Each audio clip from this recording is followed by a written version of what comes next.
हे पहा, आज आपण कामापुरता मामा ह्या म्हणीविषयी जाणून घेणार आहोत. म्हणजे तुम्हाला ही म्हण किती समजली आणि तुम्ही तुमच्या घरात तुमच्या आईशी, तुमच्या वडिलांशी, तुमचे मित्र, तुमचे मैत्रिणी, तुमच्या घरात भाऊ बहीण यांच्याविषयी तुमचे काय अनुभव आहेत किंवा तुम्ही इतरांशी तसे वागतात का, ह्या सर्व गोष्टी आज आपण शेअर करणार आहोत. बरोबर. तर आपण तेजस्वीपासून सुरुवात करू. बोल तेजस्वी. कामापुरता मामा. तर असं तुला कधी वाटतं असं म्हणावंसं की कामापुरता मामा आहे?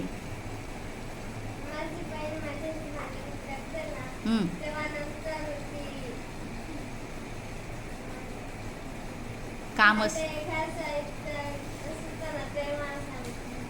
तेव्हा कशी बोलते तुझ्याशी आणि नंतर काय करते? भांडण करते. मग तेव्हा तुला असं वाटतं ना, म्हण माहीत झाली तेव्हापासून की अरे ही तर कामापुरता काय आहे? मामा आहे.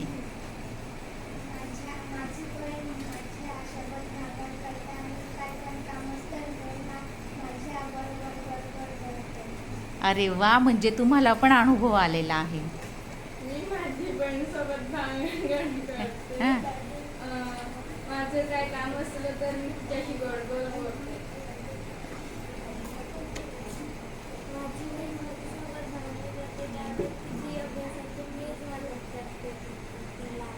आणि तेव्हा कशी बोलते मग तुझ्याशी?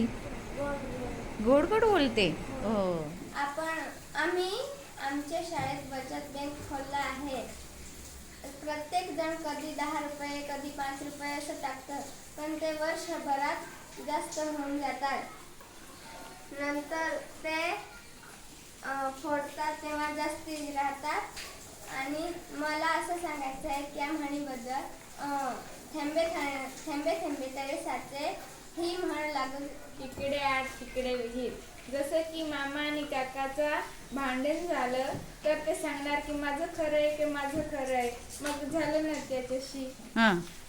इकडे आणि तिकडे विहीर त्याच्याशी लागू होते म्हणून.